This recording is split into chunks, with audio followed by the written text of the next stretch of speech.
Ma'n yma. Merched, ma'n yma. Dwi yng Nghwm Gwendraeth heddi, a chredwch chi fi, mae'r hyn bentre bach ma wedi gweld digon o ddrama dros y blynydde ac ambell i plot twist hefyd. Ond un peth sy'n sicr yw'r croeso cynnes ni'n cael fan hyn pob tro. Felly dir y fi am gipolwg tu ôl i'r llen a neud tafarn y mis tro ma, y Deri Arms, Cwmderi. Helo na. Ia, siwmai. Siwmai, good. Dy pwy siaradus i ar y ffôn? Fi oedd hwnna, Welsh Whisperer.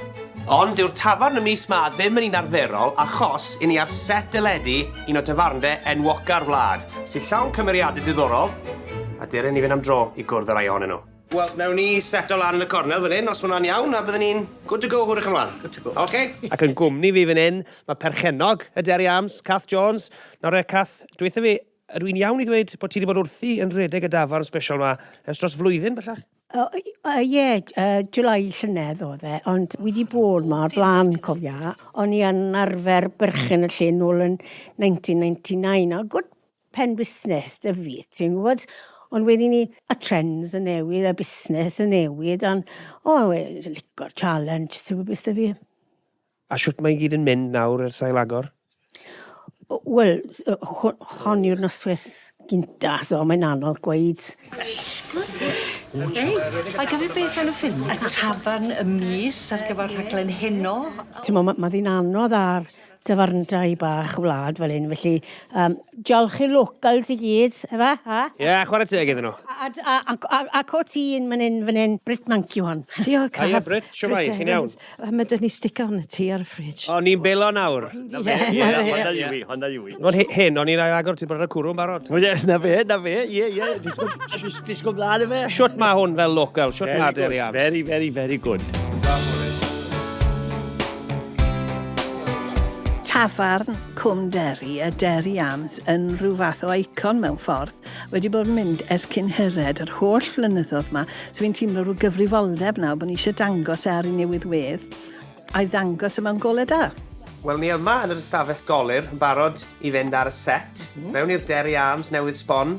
Siwt fydde ti'n disgrifio'r dafarn? Swn i'n disgrifio'r un newydd ma'n foethus iawn i gymaru ar hen un, dweud y gwir, a mae'n eitha cartrefol. Swn i'n licio mynd yna am ddior bach yn hyn fel Sir Roderick. Ie, swn i'n neis. A ti'n meddwl bydd y locals yn hoffi'r dafarn ar ein newyddwedd? Dwi'n gobeithio, dyna da ni'n drio bortreadu hefo'r Deri. Mae yn galon y gymuned. A mae Cassie a Cath wedi trio wneud lot o ddigwyddiadau gwahanol i dynnu mwy o'r gymuned i mewn. A benderfynwyd hynny ar ôl y cyfnod clo a deud y gwir, i cael pobl yn ôl at ei gilydd mewn ffordd. A dwi'n meddwl bod ni'n llwyddo. Dwi'n meddwl bydd pob un wrth i boddau, felly wedyn ni, iechyd da i'r Deri Arms, ac am byth. Na fo, a gael o mewn unrhyw bryd. Nawr de.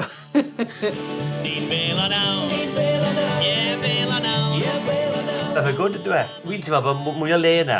Mwy o le i ware, mae'n siap bach neis a bethau, mae'n edrych yn smart, dwi'n gwneud. Cyn belled bod nhw'n gwerthu sider. Ie. Ti'n neges i'n bwysig i Colin bod y bar efo sider. Nes i ddim checo os y sider yna? Na, wel ges i'n chans. Ond achos newydd agor ma'r bar. Ti siŵr o fod yn cael pobl yn dweutha ti trwy'r amser bod ti wedi bod yn yfed y racs cyn mynd mewn i dafarn. Bod ni'n ail-agor just nawr. Beth ti'n meddwl? Soft y ben! O na, dwi'n meddwl bydd pob un wrth ei bodded ar bar newydd sbon. Fi'n gobeithio, dy fe, ie, mae'n chi'n good, ie. Good thing. Very, very good thing. Wel, na beth oedd tafarn y mis. Digon o sport, digon o ddrama, ac wrth gwrs, can fach. Penblwydd hapus mawr i Pobol y Cwm. Mae'n good thing a can. Diolch yn fawr i chi gyd.